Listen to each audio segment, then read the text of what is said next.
Hello students, இன்றைக்கி நம்ம என்ன பார்க்க போகிறோம்னா ஜூரிஸ்ப்ருடன்ஸ் யூனிட் 2. யூனிட் 2ல் வந்து எதை பற்றி எக்ஸ்பிளைன் பண்ணியிருக்காங்கன்னா the various schools of jurisprudence and their methodology.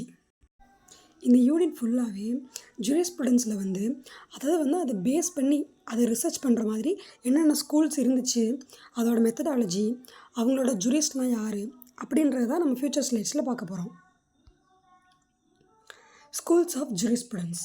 இதில் நம்ம என்னென்ன டாபிக்ஸ்லாம் கவர் பண்ண போகிறோம்னு பார்த்தீங்கன்னா introductions of schools of jurisprudence, analytical school, historical school, sociological school, natural law school, realist school, philosophical school. இது எல்லாத்தையுமே நம்ம ஒன் பை ஒன்னாக எக்ஸ்பிளைன் பண்ண போகிறோம். Introduction. The term jurisprudence is derived from the Latin word knowledge of law. It is not mere knowledge of law, but something more than that. It is the systemized or formulated knowledge of law. According to Salmon, jurisprudence in its specific sense is the theory or philosophy of law divisible into different schools. இதில் என்ன சொல்கிறாங்கன்னு பார்த்தீங்கன்னா ஜூரிஸ்ப்ருடன்ஸ் அப்படிங்கிறது நம்ம last வீடியோவில் பார்த்தோம் இல்லையா, juris R ஜூரிஸ்ப்ருடென்டியா அப்படிங்கிற லத்தீன் மொழியிலிருந்து தான் இந்த ஜூரிஸ்ப்ருடென்ற வார்த்தையை எடுத்தாங்க. இதுக்கான மீனிங் என்னென்னு பார்த்தோம்னா knowledge of law or skill of law. Salmond என்ன சொல்கிறாருன்னா இந்த ஜூரிஸ்ப்ருடன்ஸை டிஃப்ரெண்ட் ஸ்கூல்ஸில் எப்படி பார்த்தாங்க, அதை எப்படி சென்ஸ் பண்ணாங்க, அதோடய ஃபிலாசபியை அவங்க எப்படி எடுத்துக்காட்டினாங்கன்றதை நம்ம ஃப்யூச்சர் ஸ்லைட்ஸில் பார்க்க போகிறோம். அதாவது ஒவ்வொரு ஸ்கூல்ஸ்லேயுமே ஜூரிஸ்ப்ருடன்ஸ்னால் என்னன்னு சொல்லி அவங்களோட பாயிண்ட் ஆஃப் வியூவில் நம்ம லாஸ்ட் ஸ்லைடில் பார்த்தோம் இல்லையா, ஒரு டைப்ஸ் ஆஃப் ஸ்கூல்ஸ், அந்த ஒரு டைப்ஸ் ஆஃப் ஸ்கூல்ஸ்லேயும் ஒரு ஜூரிஸ்ட் இருப்பாங்க. அதாவது அந்த ஸ்கூல்லையே இருந்து அந்த ஸ்கூலோட தியரியை அக்செப்ட் பண்ணவங்க. அவங்க ஜூரிஸ்ப்ருடன்ஸை எந்த கண்ணோட்டத்தில் பார்க்குறாங்க, அதை எப்படி டிஃபைன் பண்ணுறாங்கன்றதை நம்ம ஃப்யூச்சர் ஸ்லைட்ஸில் பார்க்க போகிறோம்.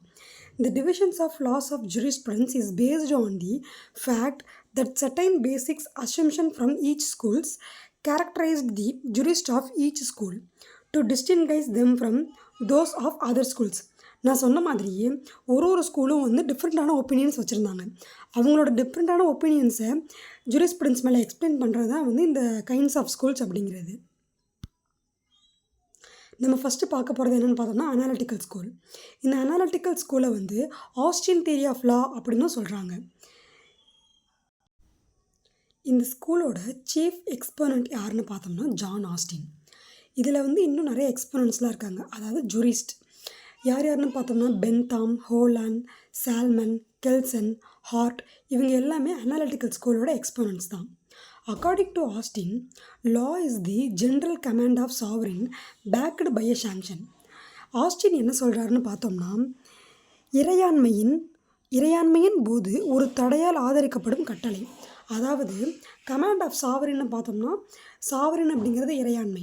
சாவரினோட கமாண்ட் படி ஒரு செயலை தடை செய்கிறாங்க அப்படின்னா அதுதான் சட்டம். ஒரு செயலை தடை செய்கிறாங்க, இறையாண்மையின்படி ஒரு செயலை தடை செய்கிறாங்க அப்படின்னா அதை தடை செய்கிறது தான் லா அப்படின்னு சொல்லி ஆஸ்டின் சொல்கிறாரு. According to the jurist of the school, இதில் இருக்கக்கூடிய மற்ற ஜூரிஸ்ட்லாம் இந்த ஸ்கூலோட தியரி படி எப்படி எக்ஸ்பிளைன் பண்ணாங்கன்னா the law should be analysed as is existed today. இது இப்போ எப்படி இருக்கோ அப்படி தான் எப்போதுமே அதை டிஃபைன் பண்ணணும் அப்படின்னு சொல்லி இந்த ஸ்கூலில் இருக்க மற்ற ஜூரிஸ்ட்லாம் சொல்கிறாங்க. The jurist of this schools are concerned neither past nor with the future but with it exist. Example, with law as is. For this reason the school also called positive school. இந்த ஸ்கூலோட பேசிக் thought என்னன்னு பார்த்தோம்னா இந்த ஸ்கூலில் இருக்க jurist எல்லாமே சட்டம் கடந்த காலத்தில் எப்படி இருந்துச்சு, எதிர்காலத்தில் எப்படி இருக்க போகுது அதை பற்றிலாம் கவலை இல்லை. இப்போது சட்டம் எப்படி இருக்குது, அதை எப்படி மக்கள் கையாளுறாங்க அதை பற்றி மட்டுமே திங்க் பண்ணுறது தான் இந்த ஸ்கூலோட தியரி அப்படிங்கிறது. அதாவது இந்த ஸ்கூலில் இருந்த ஜூரிஸ்டோட மைண்ட் செட். அதனால தான் இந்த ஸ்கூலுக்கு பாசிட்டிவ் ஸ்கூல் அப்படின்னு இன்னொரு பேரும் இருக்குது. அனாலிட்டிக்கல் ஸ்கூலோட ஒன் ஆஃப் த எக்ஸ்போனண்ட் தான் இந்த ப்ரொஃபஸர் ஹார்ட் அப்படிங்கிறவர். இவர் பாசிட்டிவிசம்ஸ்க்கு 5 மீனிங்ஸ் கொடுத்துருக்காரு. அது என்னென்னு ஒன் பை ஒன்னாக பார்க்கலாம். Laws or commands. The analysis of legal concept is worth pursuing, distinct from sociological and historical inquiries, distinct from critical evaluation. Third meaning என்னென்னு பார்த்தோம்னா decisions can be deducted logically from predetermined rules without recourse to social aims, policy or morality. Fourth meaning என்னன்னு பார்த்தோம்னா moral judgment cannot be established or defended by natural argument, evidence or proof. The law is as it is actually laid down. Positivism has to be kept separate from the law that ought to be. First meaning வந்து சட்டம் அப்படிங்கிறது ஒரு கட்டளை. அடுத்த meaning என்னென்னு பார்த்தோம்னா legal கான்செப்டை வந்து நம்ம அனாலிசிஸ் அதாவது பகுப்பாய்வு பண்ணி கற்றுக்கிறது தான் வந்து பெஸ்ட்டு. அடுத்து என்னென்னு பார்த்தோம்னா decision can be detected logically, அதாவது வந்து முன்கூட்டியே விதிக்கப்பட்ட சட்டங்களை மட்டுமே பேஸ் பண்ணி முடிவு எடுக்காமல் இப்போ என்ன நடந்துக்கிட்டு இருக்குது அப்படிங்கிறத பேஸ் பண்ணியும் லாஜிக்கலாக பேஸ் பண்ணி டிசிஷன் மேக் பண்ணுறது தான் சட்டம் அப்படிங்கிறது. மோர் ஜட்ஜ்மெண்ட் நாலாவது மீனிங் என்னென்னு பார்த்தோம்னா more judgement can not be published or defended by national arguments, evidence or proof. Moral judgement இல்லைனா நேஷ்னல் லெவலில் எடுக்கப்பட்ட ஆர்கியூமெண்ட், அதில் எடுக்கப்பட்ட எவிடன்ஸ் ப்ரூஃப் எதுவுமே வந்து இப்போ இருக்கக்கூடிய சட்டத்தை வந்து பாதிப்படைய வைக்காதுன்னு சொல்கிறாங்க. அதுக்கு அடுத்த மீனிங் என்னென்னு பார்த்தோம்னா த லா as it is actually laid down, positivism has to be kept separate from the law that ought to be. அதாவது வந்து உண்மையாக வகுக்கப்பட்ட சட்டம் அதிலிருந்து இந்த பாசிட்டிவிசம் அப்படிங்கிறது தனியாக இருக்கக்கூடிய ஒரு சட்டம் அப்படின்னு சொல்கிறாங்க. அதாவது வந்து முன்கூட்டியே இருக்க சட்டத்தை வந்து நம்ம இப்போ இருக்கக்கூடிய இதோட கம்பேர் பண்ணி அதில் கிடைக்கக்கூடிய பாசிட்டிவிசத்தை வந்து நம்ம எந்த இதுலேயும் வந்து ஸ்டாப் பண்ண முடியாது. அதை தான் வந்து இதில் எக்ஸ்பிளைன் பண்ணுறாங்க. அதுக்கடுத்து பார்த்தோம்னா இந்த அனாலிட்டிக்கல் ஸ்கூலோட மெரிட் அண்ட் டிமெரிட்ஸ். மெரிட்ஸ்னு பார்த்தோம்னா the greatest merits of the school is its discouraged the speculative thinking which was prominent in 18th century. Secondly, it applies logic for study of law. என்ன சொல்கிறாங்கன்னு பார்த்தோம்னா அதாவது வந்து 18th centuryலேருந்து அந்த speculative thinking, அதாவது வந்து சட்டம்னா அப்படி தான் இருக்கணுன்றதை வந்து மாற்றி இவங்க வந்து ஒரு கிரேட்டஸ்ட் இதை கொண்டு வந்தாங்க. அதாவது வந்து இப்போ சட்டத்தை நம்ம எப்படி அப்ளை பண்ணுறதை மட்டும் பாருங்கள், அதுதான் பாசிட்டிவிசம். கடந்த காலத்தை நோக்கியோ இல்லை முன்னோர்கள் சொன்ன வார்த்தையை பயன்படுத்தியோ நம்ம பார்க்க தேவையில்லைன்னு சொல்கிறாங்க. அதுக்கடுத்து பார்த்தோம்னா சட்டத்தை வந்து எப்படி படிக்கணும், அதை வந்து எப்படி லாஜிக்காக தெரிஞ்சுக்கணும்னு சொல்லி இந்த ஸ்கூல் தான் வந்து ஸ்டார்ட் பண்ணாங்க. இது வந்து இருக்கக்கூடிய மிகப்பெரிய மெரிட்ஸ். டிமெரிட்ஸ்னு பார்த்தோம்னா the school have too much adherence to technicalities of language and legal concept. Legal கான்செப்டில் இருக்கக்கூடிய டெக்னிக்காலிட்டிஸை வந்து இவங்க பின்பற்றக்கூடாது அப்படிங்கிற மாதிரி ஒரு கருத்தை தெரிவித்து தான் சொல்லப்படுது. அதுக்கடுத்து பார்த்தோம்னா பேட்டன் அப்படின்றவர் வந்து இந்த அனாலிட்டிக்கல் ஸ்கூலை எப்படி கிரிட்டிசைஸ் பண்ணுறாருன்னா analytical school on the ground that it segregates completely the law as it is from the law as ought to be. சட்டத்தை வந்து அனாலிசிஸ் பண்ணி அதாவது பகுப்பாய்வு பண்ணி முன்னே இருந்த சட்டத்தையோ இல்லை எதிர்காலத்தில் நம்ம அதை எப்படி அப்ளை பண்ணுறோங்கிறதை பார்க்காம இப்போ எப்படி இருக்கோ அதை மட்டும் பார்த்தா போதும் அப்படின்ற மாதிரி சொன்னதுனால ஒரு எதிர்கால கண்ணோட்டமோ இல்லை பின்னாடி இருந்த சட்டத்தையோ நம்ம மதிக்கலை அப்படின்றது தான் இதோட இருக்கக்கூடிய மிகப்பெரிய டிமெரிட்ஸ் அப்படிங்கிறது. இதை தான் வந்து பேட்டன் வந்து கிரிட்டிசைஸ் பண்ணியிருக்காரு. இதுக்கடுத்து பார்த்தோம்னா ஹிஸ்டாரிக்கல் ஸ்கூல். இது வந்து ஒரு இம்பார்ட்டண்டான ஸ்கூல். உங்களுக்கு எக்ஸாமில் வந்து analytical school, historical school, sociological school இது 3 ஸ்கூல்லேருந்து ஏதாவது ஒரு கொஸ்டின் உங்களுக்கு கண்டிப்பாக எக்ஸாமில் வந்துடும். ஸோ இதை வந்து இந்த நோட்ஸ் வந்து அப்படியே ஸ்க்ரீன்ஷாட் பண்ணி நீங்கள் மெமரைஸ் பண்ணிக்கிறது நல்லது. மெமரைஸ் பண்ணுறத விட புரிஞ்சு படிச்சிங்கன்னா உங்களுக்கு இன்னும் கொஞ்சம் யூஸ்ஃபுல்லாக இருக்கும். Historical school was developed at the beginning of the 19th century. Friedrich Karl Savigny is the founder of the school. இந்த சாவிக்னி அப்படிங்கிறவர் தான் 1779 to 1861 அதாவது 19th centuryயில் இந்த ஹிஸ்டாரிக்கல் ஸ்கூலை வந்து டெவலப் பண்ணவர்.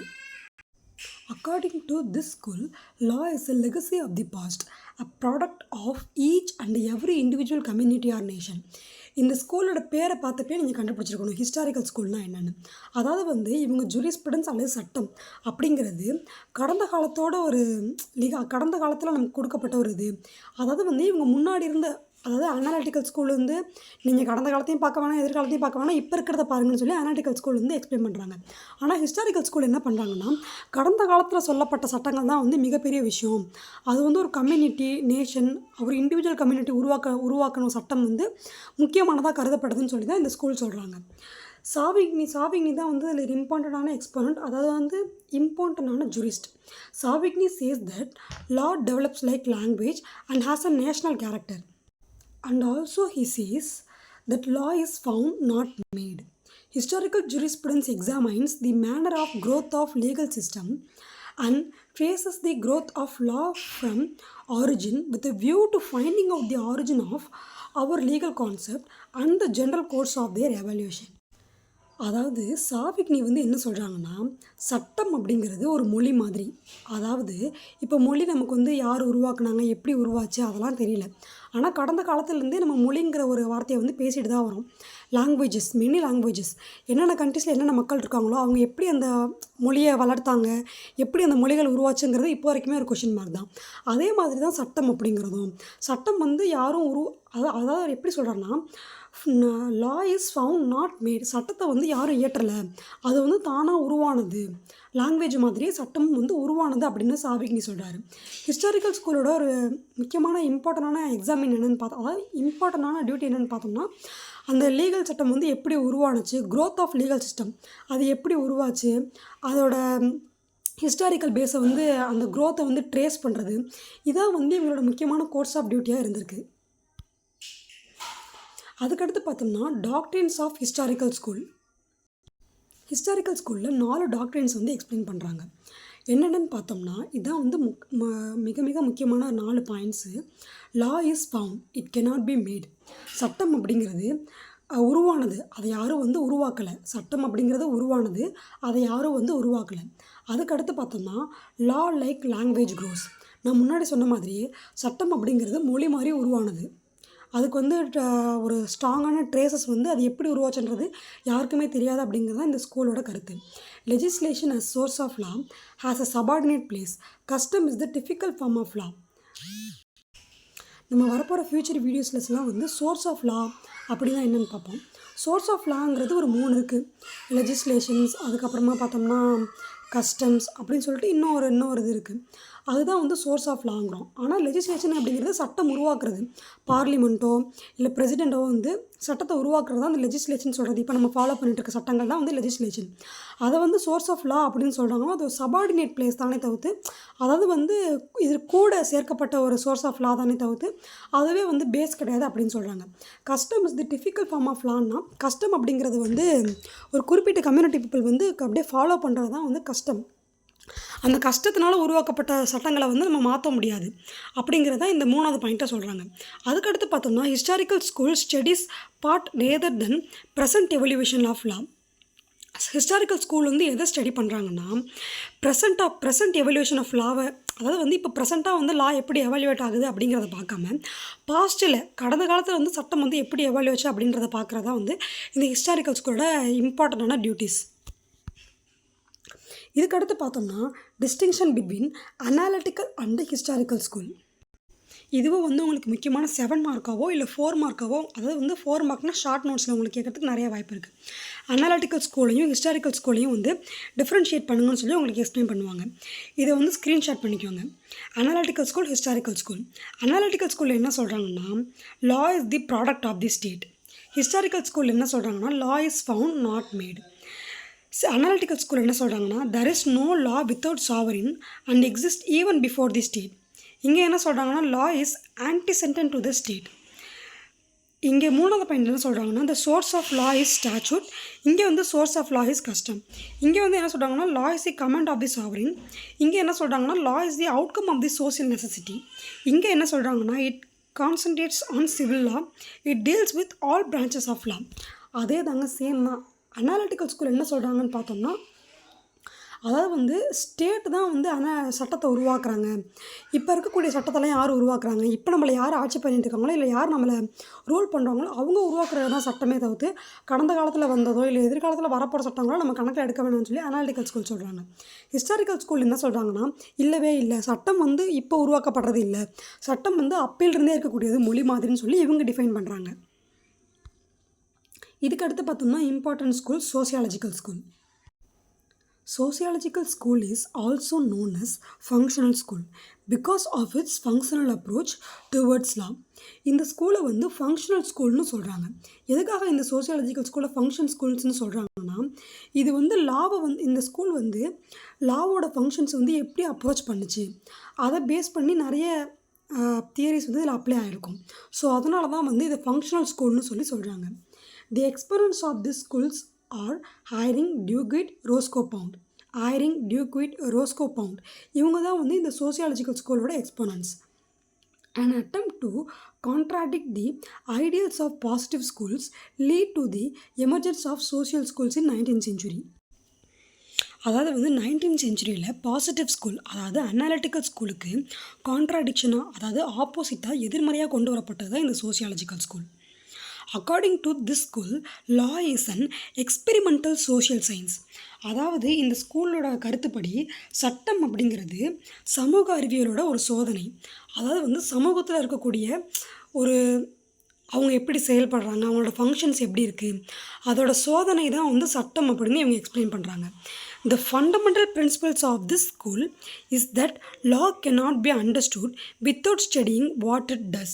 அதாவது வந்து இவங்க என்ன சொல்கிறாங்கன்னா, சட்டம் அப்படிங்கிறத நம்ம புரிஞ்சுக்கணும்னா சட்டம் அப்படிங்கிறது என்ன செய்யுது, அது என்ன செய்ய போகுது அப்படிங்கிறத படிக்காமல் சட்டம் அப்படிங்கிறத படிக்கிறது வேஸ்ட் அப்படின்னு சொல்கிறாங்க. அதாவது வந்து சட்டம் இருக்குது அப்படின்னா அதோட டியூட்டி என்ன, அது என்ன செய்ய போகுது அப்படிங்கிறத நம்ம ஃபஸ்ட்டு புரிஞ்சுக்கணும். அதுக்கப்புறம் தான் சட்டத்தை வந்து நம்ம புரிஞ்சுக்க முடியும்னு சொல்லி இந்த ஸ்கூலில் இருக்க ஜூரிஸ்ட் வந்து எக்ஸ்பிளைன் பண்ணுறாங்க. According to this school law is the outcome of the will of the society. இவங்க என்ன சொல்கிறாங்கன்னா, சட்டம் அப்படிங்கிறது சமூகத்தோட விருப்பத்தின் விளைவாக உருவாகக்கூடியதாக சட்டம் அப்படின்னு சொல்கிறாங்க. அதுக்கடுத்து பார்த்தோம்னா நேச்சுரல் லா ஸ்கூல். இந்த நேச்சுரல் லா அப்படிங்கிறது நீங்கள் கிட்டத்தட்ட அட்மினிஸ்ட்ரேட்டிவ் லா, அதுக்கப்புறம் பார்த்தோம்னா சிபிசி, இது எல்லாமே வந்து இந்த நேச்சுரல் லா வந்து அப்ளை ஆகிருக்கும். அதாவது நேச்சுரல் ஜஸ்டிஸ் இது வந்து கண்டிப்பாக அப்ளை ஆகிருக்கும். நீங்கள் ஃப்யூச்சர் கிளாஸஸ்லையோ இல்லை வந்து ஃப்யூச்சர் ஸ்லைட்ஸில் இல்லைனா வந்து நீங்கள் எக்ஸ்பீரியன்ஸ் பண்ணி ஃப்யூச்சர் சப்ஜெக்ட்ஸ் படிக்கும்போது இந்த நேச்சுரல் லா ஸ்கூல்னால் உங்களுக்கு என்னென்னு வந்து படிப்படியாக புரிய ஆரம்பிக்கும். இப்போ வந்து ஜஸ்ட் நான் இன்ட்ரோ மட்டும் கொடுத்துட்றேன். Justice may be divided into positive justice and natural justice. அதாவது வந்து நம்ம நீதியை வந்து எப்படி பிரிக்கலாம்னா இயற்கை நீதி இல்லைனா வந்து எதிர்மறை நீதி, அதாவது வந்து பாசிட்டிவ் ஜஸ்டிஸ் இல்லைனா நேச்சுரல் ஜஸ்டிஸ் அப்படின்னு சொல்லி 2 வகையாக பிரிக்கலாம்.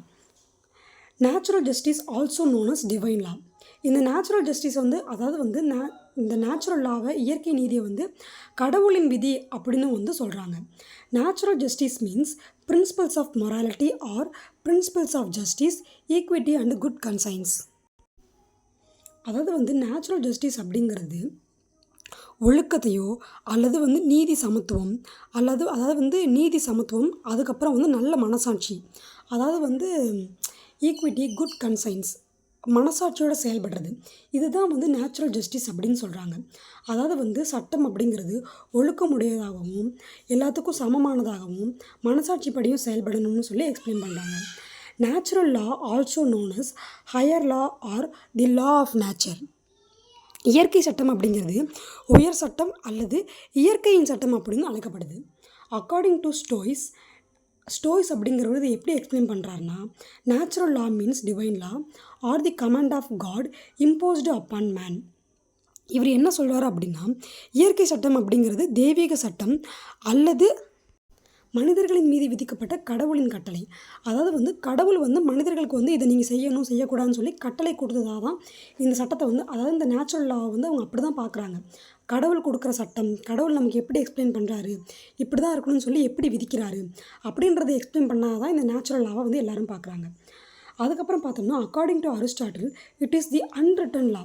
அரிஸ்டாட்டில் வந்து இது எப்படி எக்ஸ்பிளைன் பண்ணுறாருன்னா, இந்த நேச்சுரல் லா அப்படிங்கிறது ஒரு அன்ரிட்டனான லா. ஆமாம், இப்போ வரைக்குமே வந்து நேச்சுரல் லான்னு சொல்லிட்டு எந்த ஒரு கோடிஃபைடான லாவுமே கிடையாது. இதுதான் நேச்சுரல் லா, இதை நீங்கள் இப்படி தான் ஃபாலோ பண்ணணும்னு சொல்லிட்டு எந்த ஒரு கோடிஃபைடான சிஸ்டமும் கிடையாது. இட் ஜஸ்ட் அன்ரிட்டன் ஒன், எழுதப்படாத சட்டம் தான் இந்த நேச்சுரல் லா அப்படிங்கிறது. இதுக்கடுத்து பார்த்தோம்னா meaning of natural law. It is very difficult to define the term natural law. The jurists of different ages assigned different meanings of the term natural law.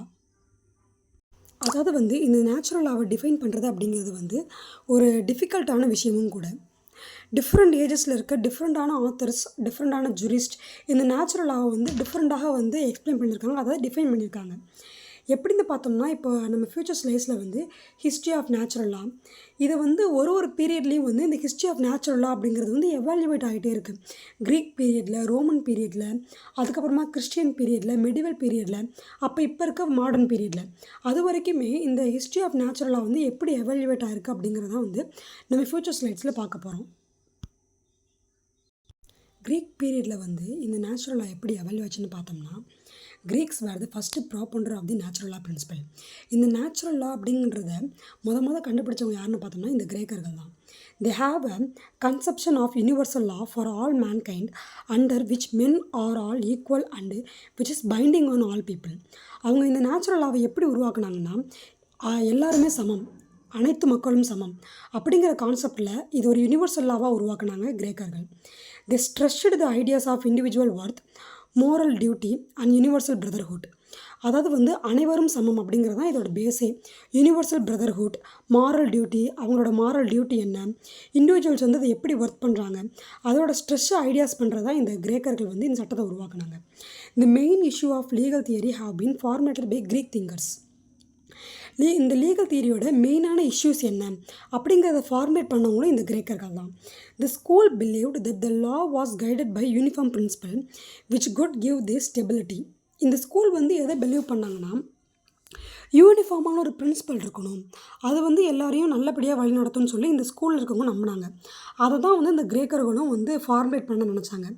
அதோட வெளிப்பாடாக தான் இந்த நேச்சுரல் லா பிரின்சிபல் எவால்வ் ஆச்சு. இதுக்கு அடுத்து பார்த்தோம்னா Roman period. இப்போ இது ரோமன் பீரியடில் இந்த நேச்சுரல் லா எப்படி எவால்வேட் வச்சுன்னு பார்க்கலாம். Roman law is the starting point of the systematic study of western legal system and thought. ரோமானியர்கள் தான் சட்டத்தை எப்படி சிஸ்டமேட்டிக்காக படிக்கணும், அதாவது வெஸ்டர்ன் டைம், அதாவது வெஸ்டர்ன் காலத்தில் அதாவது வெஸ்டர்ன்ஸ் அவங்க லீகல் சிஸ்டம் எப்படி சிஸ்டமேட்டிக்காக இருக்கணும் அப்படின்றத கொண்டு வந்தவங்க, அதை எக்ஸ்பிளைன் பண்ணவங்க தான் இந்த ரோமர்கள்.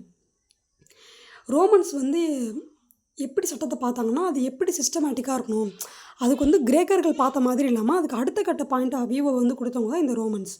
Romans founded the modern analytical approach to the law, but they could not make any substantial contributions to legal philosophy because in theory they confused law with justice and morals. அவங்க அதாவது Romans சட்டத்தை அணுகுமுறை பண்ணுறதுல அவங்களோட பங்களிப்பு கம்மியாக தான் இருந்துச்சு. ஏன்னு பார்த்தோம்னா அவங்க சட்டத்தையும் அந்த லீகல் அப்ரோச் இருக்குது பார்த்தீங்களா, சட்டத்தையும் ஒழுக்கத்தையும் அவங்க போட்டு குழப்பிக்கிட்டாங்க. ஒழுக்கங்கிறது வேறு, சட்டன்றது வேறு அவங்க பார்க்கவே இல்லை. சட்டம் அப்படிங்கிறது it's a kind of discipline, ஒழுக்கத்தோட சம்மந்தப்பட்டது தான் சட்டம் அப்படின்றது அவங்க பார்த்ததுனால அவங்களால ஒரு ப்ராப்பரான மீனிங்கை சட்டத்தை கொடுக்க முடியல. அவங்களோட பங்களிப்புமே சட்டத்தோட இதில் கம்மியாக தான் இருந்துச்சு. கிட்டத்தட்ட பார்த்தோம்னா ரோமன்ஸ் தான் சிஸ்டமேட்டிக் ஸ்டடி ஆஃப் லாவை கண்டுபிடிச்சாங்க. ஆனால் அவங்க சின்ன கன்ஃபியூஷன் வந்துருச்சு ரோமன்ஸ்க்கு. சட்டம்னா என்ன, ஒழுக்கம்னா என்னன்னு கண்டுபிடிக்கிறத அவங்க தவறிட்டாங்க. அதனால் அவங்களோட பங்களிப்பு ரொம்ப கம்மியாக தான் இருந்துச்சு. Romans classified the law of Rome into 3 classes, namely jus civile, jus gentium, jus natural. இந்த 3 வகையாக ரோமன்ஸ் லாவை பிரித்தாங்க. The law which any people establish for itself, it is called civil law or just civil. இதில் என்ன சொல்கிறாங்கன்னா, எந்த ஒரு மக்களும் இல்லை ஒரு கம்யூனிட்டிஸ் பீப்புளோ அவங்களுக்காக நிரூபிக்கிற சட்டம் தான் இந்த சிவில் லா. அதுக்கடுத்து பார்த்தோம்னா the law which natural reasons has established for all men is observed by all people, it's called the law of nation or just genetium. அதாவது இயற்கையான பகுத்தறிவு கொண்ட மனிதர்களால் நிறுவப்பட்ட சட்டம் அல்லது அனைத்து மக்களாலும் கடைபிடிக்கக்கூடிய சட்டம் தான் இந்த law of nation or jus gentium. அதுக்கடுத்து பார்த்தோம்னா the last was the jus natural based on universal reason common to mankind.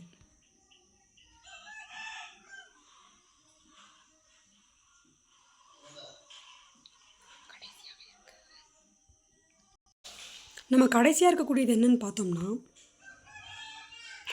The last was the jus natural based அப்படிங்கிறது நம்ம கடைசியாக ஒரு கைண்டு பார்த்தோம் இல்லையா, அதோடு என்னென்னு பார்த்தோம்னா அனைத்து மக்களாலும் யூனிவர்சலாக ஃபாலோ பண்ணக்கூடியதான் சட்டம் அப்படிங்கிறத எக்ஸ்பிளைன் பண்ணுறாங்க. அதுக்கடுத்து பார்த்தோம்னா கிறிஸ்டியன் தியரி. கிறிஸ்டியன் பீரியடில் இந்த நேச்சுரல் லா எப்படி எக்ஸ்பிளைன் பண்ணாங்கன்னு தான் பார்க்குறோம்.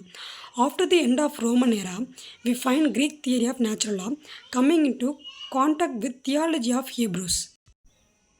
ரோமன்ஸ் பீரியட் முடிஞ்சதுக்கப்புறமா இந்த தியாலஜி ஆஃப் ஹீப்ரூஸோட இந்த Greek theory of natural law எப்படி கான்டாக்ட் ஆச்சு அப்படின்றது தான் இந்த கிறிஸ்டியன் தியரி அப்படிங்கிறது. Nature is identified with God and law of nature, with the law of God independent of revelations or institution of scripture of Old and New Testaments. எப்படி explain பண்ணுறாங்கன்னா, கடவுளோட சட்டம் அப்படிங்கிறது புதிய ஏற்பாடு மற்றும் பழைய ஏற்பாடு இது ரெண்டுத்துலையுமே வந்து கடவுளோட சட்டம் அப்படிங்கிறது வந்து ஒரு இண்டிபெண்ட்டான ஒரு லா அப்படின்றத எக்ஸ்பிளைன் பண்ணுறாங்க. Saint Augustine divorced natural law from physical universe and made it a part of spiritual unity founded upon grace and encompassing earth and sky. Natural law therefore was considered as will of God revealed to man by holy scriptures. At the last, Christians பீரியடில் எப்படி பார்த்தாங்கன்னா, natural லா அப்படிங்கிறது என்னென்னு பார்த்தோம்னா Holi books, அதாவது வந்து இப்போ Christian லா படி பைபிள், அதே மாதிரி ஹிந்துஸ் படி நம்மளோட பகவத்கீதை, முஸ்லீம்ஸ் படி குரான், அந்த புனித நூல்கள் மூலயமா கொடுக்கக்கூடிய விதிகள் சட்டங்களை தான் வந்து நேச்சுரல் லா அப்படின்னு வந்து இந்த கிறிஸ்டியன் பீரியடில் வந்து நம்பியிருக்காங்க. அதுக்கடுத்து பார்த்தோம்னா மெடிவல் பீரியட். மிடில் ஏஜஸில் தான், அதாவது மிடிவல் பீரியடுங்கிறது தான் மிடில் ஏஜ். இந்த மிடில் ஏஜில் தான் வந்து இந்த நேச்சுரல் லா தியரி அப்படிங்கிறது ரொம்ப பாப்புலராக இருந்துச்சு. இவங்களுக்கும் இந்த கிறிஸ்டியன்ஸ் தியரி அப்புறம் ரோமன் எம்பையர்ஸ் தியரி, இவங்க ரெண்டுத்தோட தியரியுமே வந்து இந்த மெடிவல் பீரியடில் வந்து கொஞ்சம் டிஃப்ரெண்ட்டாக தான் இருந்துச்சு. அவங்க நேச்சுரல் லாவை பார்த்த விதம், இவங்க எப்படி நேச்சுரல் லாவை எம்பசைஸ் பண்ணுறாங்கன்னு பார்த்தோம்னா, ஒரு மனிதன் வந்து சுதந்திரமாக எந்த ஒரு செயலையும் செய்வதற்கோ அல்லது சட்டத்தை பின்பற்றுவதற்கோ கிடைக்கக்கூடிய ஒரு பேஸ் தான் வந்து இந்த தியரி ஆஃப் நேச்சுரல் லான்னு சொல்லி இவங்க பிலீவ் பண்ணாங்க. இதுக்கடுத்து பார்த்தோம்னா மாடர்ன் பீரியட். மாடர்ன் லாவில் பார்த்தோம்னா வந்து இந்த 19th செஞ்சுரியில் தான் வந்து இந்த சட்டம் வந்து உருவெடுக்க ஆரம்பிச்சிச்சு. அதாவது இந்த நேச்சுரல் லா தியரிங்கிறது இந்த மாடர்ன் பீரியடில் தான் வந்து இது ஒரு மிகப்பெரிய எப்படி சொல்கிறது, ஒரு மிகப்பெரிய அவேர்னஸ் ஏற்படுத்துச்சு. நேச்சுரல் லான்னா என்ன, அது எப்படி ஃபாலோ பண்ணணும், அது எப்படி வந்து இப்போ இருக்கக்கூடிய காலகட்டத்துக்கு அது எப்படி வந்து பொருந்தது அப்படின்றத கொண்டு வந்தது தான் இந்த மாடர்ன் பீரியட். இதுக்கடுத்து பார்த்தோம்னா ரியாலிஸ்ட் ஸ்கூல் என்னன்னு பார்த்தோம்னா, அதாவது வந்து இது எங்கே உருவாச்சுன்னு பார்த்தோம்னா அமெரிக்காவில் தான் வந்து இதோட ஆரிஜின் வந்து இருக்குதுன்னு சொல்லப்படுது. ரியாலிஸ்ட் ஸ்கூல்னு என்னென்னு பார்த்தோம்னா, இது மற்ற ஸ்கூல்ஸை விட கொஞ்சம் டிஃப்ரெண்ட்டானது. சட்டம் வந்து, அதாவது ஒரு சட்டம் வந்து அதோட உண்மை செயல்பாட்டில், சட்டம்னா அது இப்படி தான் செயல்படும்னா அது எப்படி செயல்படுதோ அதை பேஸ் பண்ணி அதை வந்து அப்ரோச் பண்ணுற அந்த ஸ்டடி ஆஃப் லாவை வந்து அப்ரோச் பண்ணுறது தான் இந்த ரியாலிஸ்ட் ஸ்கூல் அப்படிங்கிறது. According to the realist school, law is understood as a practice of the court. இவங்க என்ன சொல்கிறாங்கன்னா, கோர்ட்டில் நம்ம எப்படி ப்ராக்டிக்ஸ் பண்ணுறோம், அதோட நீதிமன்றத்தில் அதை எப்படி நம்ம நடைமுறைப்படுத்துகிறோம் அப்படிங்கிறது தான் இந்த ரியாலிஸ்ட் ஸ்கூலை வந்து எக்ஸ்பிளைன் பண்ணுறாங்க.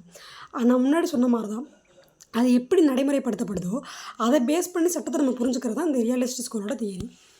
அதுக்கடுத்து பார்த்தோம்னா philosophical school. The philosophical school approach is largely hypothetical based on ideal assumption like human reason, nature or God as a source and basis of universal law of right, contact and high morality. The majesty of such law aptly described the upnaged. Law is the king of kings, far more rigid, powerful than they are, nothing higher than law. இந்த philosophical ஸ்கூலோட கருத்து என்னன்னு பார்த்தோம்னா, Kings of கிங்ஸை விட இதுதான் பெருசு. அதாவது Kings of கிங்ஸ்னால் அரசர்களுக்கெல்லாம் அரசர், அந்த அரசர்களை விட சட்டம் தான் வந்து பெருசு, சட்டத்தை விட மேலே எதுவுமே இல்லை அப்படின்றத சொல்கிறது தான் இந்த ஃபிலாசபிக்கல் ஸ்கூலோட ஒரு பேஸாக இருந்திருக்கு. இந்த ஃபிலாசபிக்கல் ஸ்கூல்ஸோட சீஃப் எக்ஸ்பனன்ஸ் யாருன்னு பார்த்தோம்னா ஹியூகோ குரோட்டியஸ், இமானுவேல் காண்ட், ஹீகல். இவங்க 3 பேர் தான் ஃபிலாசபிக்கல் ஸ்கூலோட இந்த 3 பேர் தான் வந்து இந்த ஸ்கூல்ஸோட சீஃப் எக்ஸ்பனன்ஸ். இதுக்கடுத்து பார்த்தோம்னா, in short, philosophical jurisprudence attempts to establish a regulating human behavior. The school is often described as ethical, natural or metaphysical jurisprudence. Human behaviors கடைசியாக வந்து இந்த ஃபிலாசபிக்கல் ஸ்கூல் வந்து சட்டத்தை எப்படி முடிக்கிறாங்கன்னா, ஹியூமன் பிஹேவியர்ஸை வந்து ரெகுலேட் பண்ணுறது தான் வந்து சட்டம் அப்படின்னு சொல்லி இந்த ஃபிலாசபிக்கல் ஸ்கூல் வந்து முடிக்கிறாங்க. நீங்கள் எக்ஸாமுக்கு போகிறதுக்கு முன்னாடி இந்த 5 ஸ்கூல்ஸோட டெஃபினேஷன்ஸுமே வந்து ஃபுல்லாக பார்த்துக்கணும். உங்களுக்கு வந்து 12 மார்க்கில் வந்து கைண்ட்ஸ் ஆஃப் ஸ்கூல்ஸை எக்ஸ்பிளைன் பண்ணாங்கன்னா இந்த எல்லா ஸ்கூல்ஸுமே வந்து நீங்கள் இம்பார்ட்டண்டான பாயிண்ட்ஸ்லாம் போட்டு எக்ஸ்பிளைன் பண்ணலாம். சப்போஸ் ஒரு ஸ்கூல்ஸே வந்து செப்பரேட்டாக கொடுத்து உங்களுக்கு 4 மார்க்கில் 7 மார்க்கில் வந்து கேட்க வாய்ப்பு இருக்குது.